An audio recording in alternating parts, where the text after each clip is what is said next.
How's it going, everyone? Justin here with MyManjustins Collectible Emporium, and I am your man for Pokemon cards, card analysis, and Pokemon investment consulting. Today, I just wanted to do a video and just talk at you a little bit about the current environment and the Pokemon market and how it's kind of been changing a bit lately and becoming a bit more competitive, a little harder to make money right now.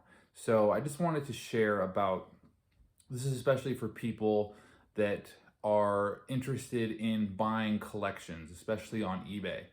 And I'm sure you've probably also noticed this lately, but if you haven't, the prices of binder collections on eBay has been increasing tremendously.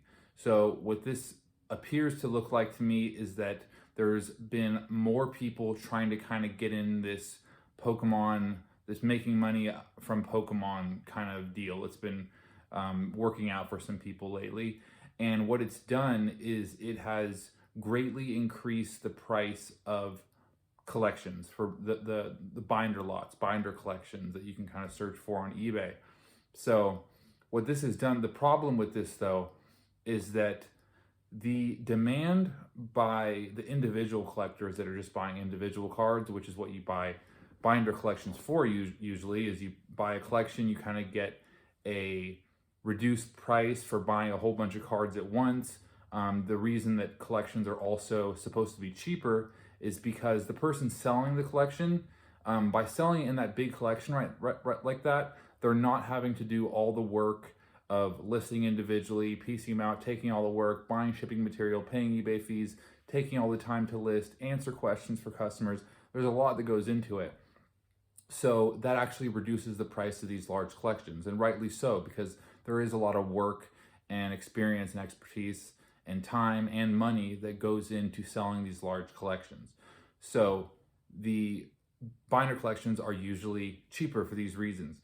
Now, if you go on eBay right now, you'll notice that the prices of collections has just skyrocketed, and people seem to be trying to ask prices for these collections that are not, that they don't allow the people that do all that work to make the money. And some of these people don't realize that. They go through the collections and they go through and see the price that individual card sells for, and they price the collection according to the individual price on each card.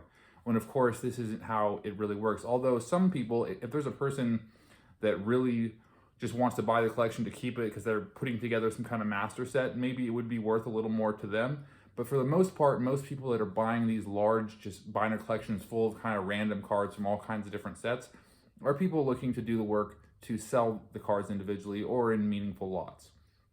So what's happened lately is that there's been a lot of competition for these. When they go on auction, they get bid up a lot. There's a bunch of competition at the end, and it just drives the price up. And the buy it now listings on eBay are also really high. There's a listing up right now that is a binder that has the first 3 pages, so 18 cards, or 27 cards, 9 times 3 is 27. 27 hollows, hollow rare, kind of standard hollow rares, couple first edition, like a first edition fossil magneton, and then like 12 pages of standard like jungle, fossil, and base set uncommons and commons, and they're asking like $500 or $600, when in reality to a person selling this set, it's worth 150 maybe. And that's kind of where we're at right now with these binder collections on eBay, especially. They're just really inflated in price right now. So I would say right now is a time to kind of lay off them, let the sellers realize that these prices are too high, and just wait for the prices to go down. Because there's at this point, I would say there's almost no money to be made right now, just at this moment. I just bought a collection last week, a pretty big collection, for $1,500 or for $2,000. And already I think it's probably only gonna be worth $1,500 once I piece it out. So I'm gonna have to do all this work, and I'm gonna actually probably lose some money. And this is also what I want to talk about, is that right now, the price of individual cards is actually starting to go down a little bit. So we have an increase on these binder collections, and the individual cards are selling slower right now because the economy has been slowing down a little bit. The stock market just took a big hit. People are a little uneasy in their buying right now because the election's coming up. There's a lot of uncertainty. We still have the whole C-19 thing kind of going on. So people right now are becoming a little more wary of spending money. So what this has done to the individual card market is cards have either stayed the same, gone down a little bit, and the cards are just selling more slowly. So there's just a lot of things that people that are trying to stay in the investing and collecting market are going to have to kind of pivot and find ways to kind of adapt to this situation. Now, one of the ways I would do this would be finding other platforms. Right now, eBay for collections is a bit oversaturated. Prices are inflated. So in a situation like this is where I would say to go to your Facebook marketplaces, your local Facebook marketplaces like your buy, sell, and trade or garage sale kind of Facebook pages, and stay vigilant about looking for Pokemon products on this one. Just recently, actually, this month, I missed it. This guy had a price to sell. He just wanted to get rid of them. He had like one of those full like cases of Team Rocket set starter, those like what are they, like the starter packs where there's like one holo and then 60 cards, whatever, those deck builders.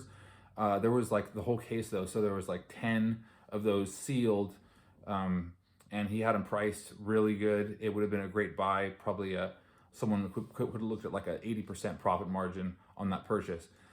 One of the downsides to this is that my favorite place to go was Letgo. Now, unfortunately, Letgo recently sold out to OfferUp, and this is really unfortunate. OfferUp is still a decent platform. You can find good deals there. Only problem is that with Letgo, you could, it was almost like a Craigslist for your own individual area. So you could put in your zip code and then it would come up with all the pictures of the items near you of the products, like Pokemon cards, and it would show all those items like that in your area. And then you could like put it in a different area. And like, this is how I would, when I would travel to different places to find products, I would just change the area code and then I can travel to that place. Now with the OfferUp platform, because now it's still the OfferUp platform, and it's even if you search by zip code, it gives you an area of all over the place. It's hard to find just local places, although actually you can do that though. It's just not as seamless as it was with Letgo. I think Letgo was a bit better of an app, and it was better for finding the local deals, but it's still there. There are still opportunities on the OfferUp app.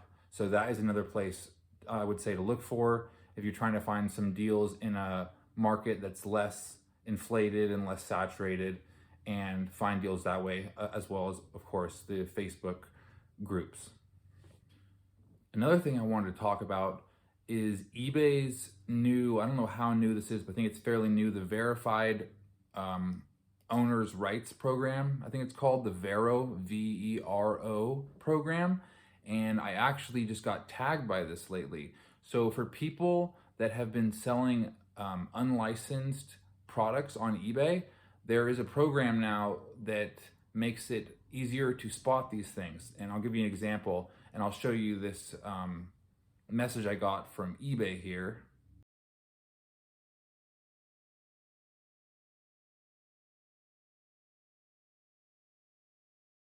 So as you can see from this message, what it looks like is there was some kind of person that works for the Pokémon company that goes through and finds products that are considered unlicensed. Now, what's interesting about this item of mine that got tagged through this program is that this was something that was not an active listing. This is something I sold a couple months ago, and somehow they went through even my old sold listings and notified me of the fact that this was an unlicensed product and it was removed, and that I couldn't sell this. Now, I will never sell unlicensed Pokemon cards. I just don't believe in it. I think fake cards are for fake collectors. I think with Pokemon, one of the things about it is that if you want a card, I think the right way to do it is to do what you got to do, make the proper sacrifices you need to get that card, even if it's a card that you don't think you're ever going to get. Part of the whole Pokemon gotta catch 'em all kind of ethos is to do what you got to do to get the real thing and not just settle for a fake. Now, with this product here that I was tagged for, it was actually this lot of little toys. So they were like cheap toys that were from like made in China or something, and they're unlicensed. So I wasn't allowed to sell those.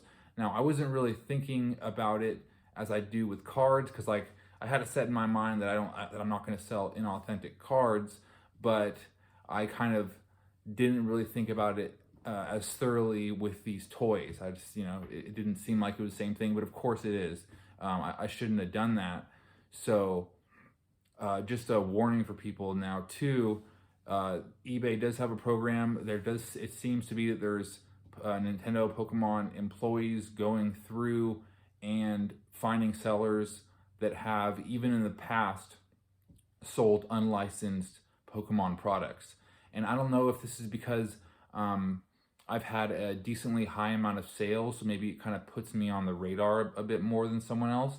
But all I can say is that, as you can see from this message, it is in fact in effect, and it goes back months ago from past listings. So just something to be mindful of. You are not allowed to sell unlicensed products on eBay. Another thing I wanted to share with y'all is my weekly auctions that I have going this week. I have some pretty nice cards with my weekly auctions. I try to always have each week some kind of more special cards that are more dynamic in price, and just let the buyers determine the price and maybe get a good deal on them.